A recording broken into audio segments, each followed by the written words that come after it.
الحمد لله نحمده ونستعينه ونستغفره ونؤمن به ونتوكل عليه ونعوذ بالله من شرور أنفسنا ومن سيئات أعمالنا من يهده الله فلا مضل له ومن يضلل فلا هادي له ونشهد أن لا إله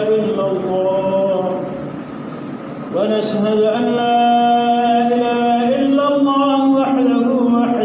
لا شريك له ونشهد أن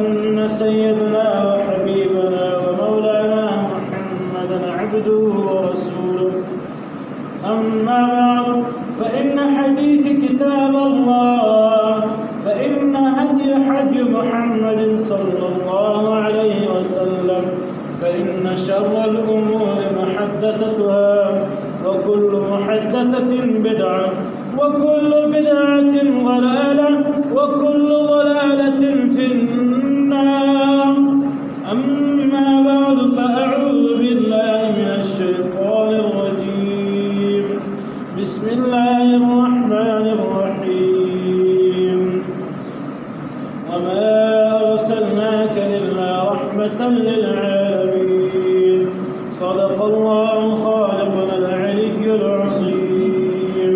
وصدق رسوله النبي الكريم ونحن على ذلك لمن الشاهدين والشاكرين والحمد لله رب العالمين. درود الشريف صلى الله عليه وسلم على محمد وعلى محمد كما صليت على إبراهيم وعلى آل إبراهيم إنك حميد مجيد. اللهم بارك على محمد وعلى آل محمد كما باركت على إبراهيم وعلى آل إبراهيم. حمد سنادي فاكر دقال سأل الله جل جلاله عنا فالقرآن العظيم فاك يفرمي وما أرسلناك إلا رحمة للعالمين. ده الله جل جلاله خطابي ومخاطبي محمد المصطفى صلى الله عليه وسلم دي النبي عليه الصلاة والسلام فرمای وما أرسلناك إلا رحمة للعالمين. تموج لجله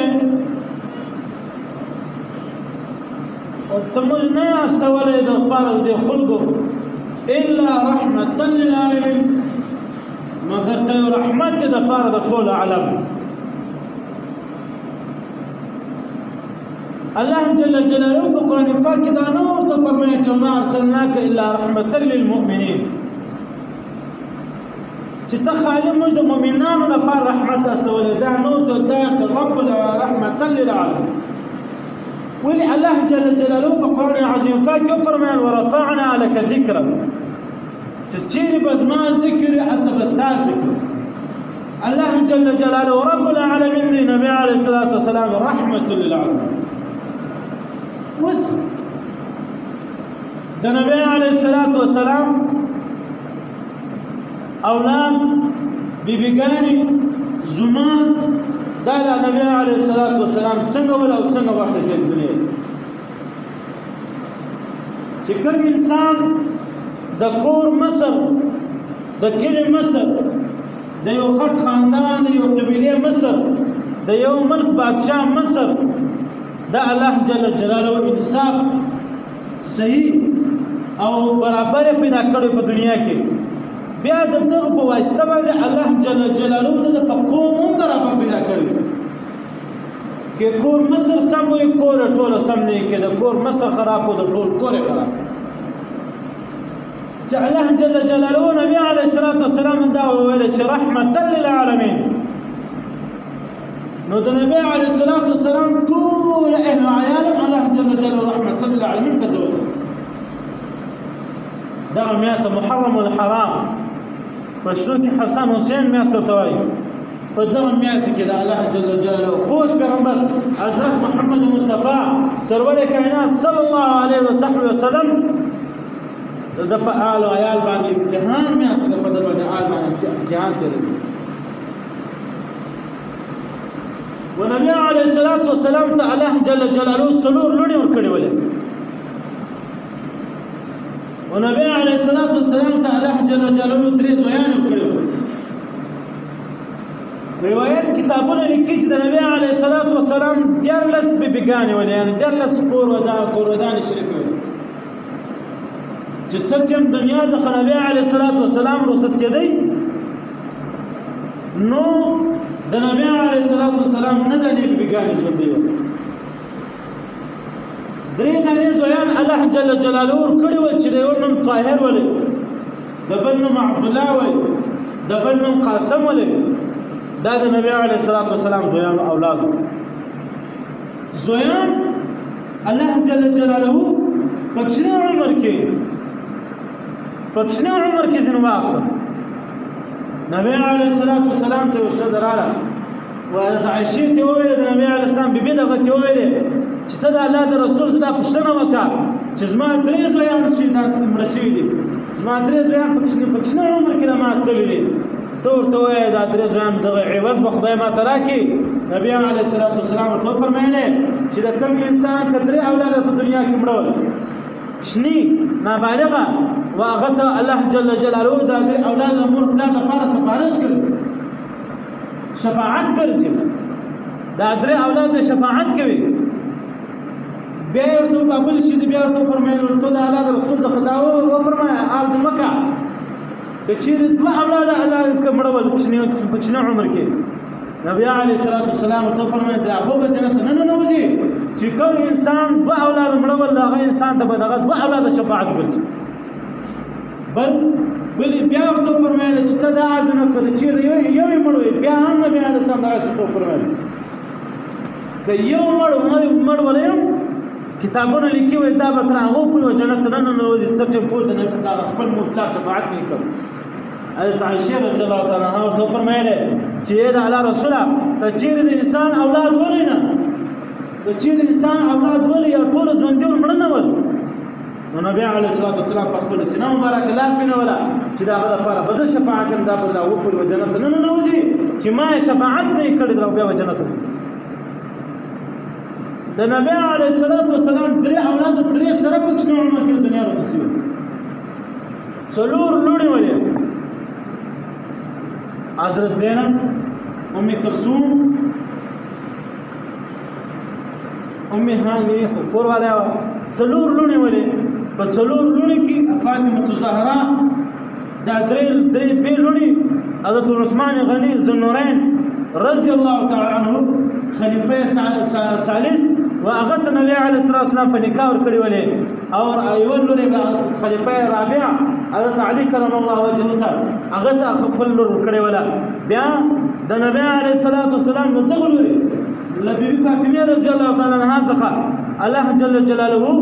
وزویان ورکړي ول امام حسن امام حسین رضی الله تعالی عنہ امام حسن دا په هغه ټیم کې د خپل پلار څخه په مدینه منوره کې پټ علماء کرام فرمایي په بعض روایتو کې راځي امام حسین دا رقم ژوند تیر کړی به د خپل پلار د نکاح یعنی د نبی علیه الصلاۃ والسلام پر دین مذهب باندې دا دین روان کړی ولې دا خپل پلار علی کرم الله وجه دین روان کړی ولې سټیم چې نبی علیه حسین رضی الله تعالی عنہ بیا دا رقم ولې چې دغه میاسه حسن حسین میاسه شاته د حج میاسه چې ذل حج میاسه ورته وایي په دغه میاسه کې امام حسین رضی الله تعالی عنہ د حج اراده وکړه اعلان وکړي چې په پلانې ورځ باندې زه حج ته ځم کم انسان یا کم مسلمانان چې ما سره حج ته هغه ځان تیار کړي نو ډېر شذي او ډېر نران ډېر صحابه کرام د امام حسین رضی الله تعالی عنہ سره حج ته تیار شول امام حسین حج ته روان شول ډېر په تفصیل واقعه ده چې سټیم د حج روان یې ندت الله جل جلاله د خپل د شهادت مقام او ښکارا کړی بیا د خطبه ویلې د جمعې ورځ خو اخر خطبه ولا د خطبه کې دا شو ویلې چې داس کفار یعنی خصوصا یزید داس کفار یا خصوصا یزید دا ما د دعوت راکې چې زما په لاس باندې بیعت وکړه زما تابعداري وکړه وما ته سرچته کا د خپل پلار او د نکد دین پرېږده دا دین اسلام پرېږده. نو د په خطبه کې دا ویلې چې زه به هېڅکله څو ټوکړې به سم ذرې ذرې به ځان کم خو د خپل پلار د دین مذهب لاره خپل د پلار د نیکه لاره به نه پرېږدم او کومه لاره چې مې پلار نیکه رانه کړ هغه پر حق بنده. بیا هغه امام حسین رضی الله تعالی عنه ولې چې حسین بیا دغه یزید په 2000 لشکر روایت راځي 2000 لشکر بعض روایتونو کې راځي 13000 لشکر د سعد د قبیلې 13000 لشکر یزید بادشاه دا پر راله په امام حسین باندې حمله وکړه. امام حسین شهید کړي تر هندوستانو وخبره دي په دغه میاشت کې د نبی علیه الصلاۃ والسلام په عیال باندې امتحان راغلی. په دغه میاشت کې لس انبیاء کرام دنیا ته راغلي دي او بعضې انبیاء کرام دنیا څخه خلاص شوي. دغه میاشت کې نن د میاشتې شپږمه یا اومه ده دا نن د عمر رضی الله عنه کم محرم الحرام کې یعنی دا میاشت چې رانوې نه وله عمر رضی الله عنه دنیا رخصت شولی نو 15 ورځې نن د عمر رضی الله عنه د دنیا د رخصت کېدلو 15مه شپږمه ورځ ده. دا میاشت ډېره درنه هم ده ډېر د بختور هم ده. نو علما کرام دا فرمایي وایي په دغه میاشت کې تاسو درود شریف ډېر وایاست. په دغه میاشت کې تاسو د ځان استغفار ډېر وایاست. په دغه میاشت کې ځان د طلب د شهدا کې د شهدا د مرګ د انسان ژوند اخر اختتام عمر فوت اخر موت عمر فوت دا هغه ټیم دی چې څه چې د انسان د ساه وخېږي وایي د مرګ اخري ښه انتخاب دا شهادت دی. وایي چې کوم انسان د الله جل جلاله څخه دا وغواړي چې الله جل جلاله په خپل زما روح قبض کوي بیا د انسان د شهادت طلب کوي په دا میاشت کې. محترم دوستانو خصوصا په دغه میاشت کې د درود شریف ډېر کثرت په دغه میاشت کې د صدقه ډېر کثرت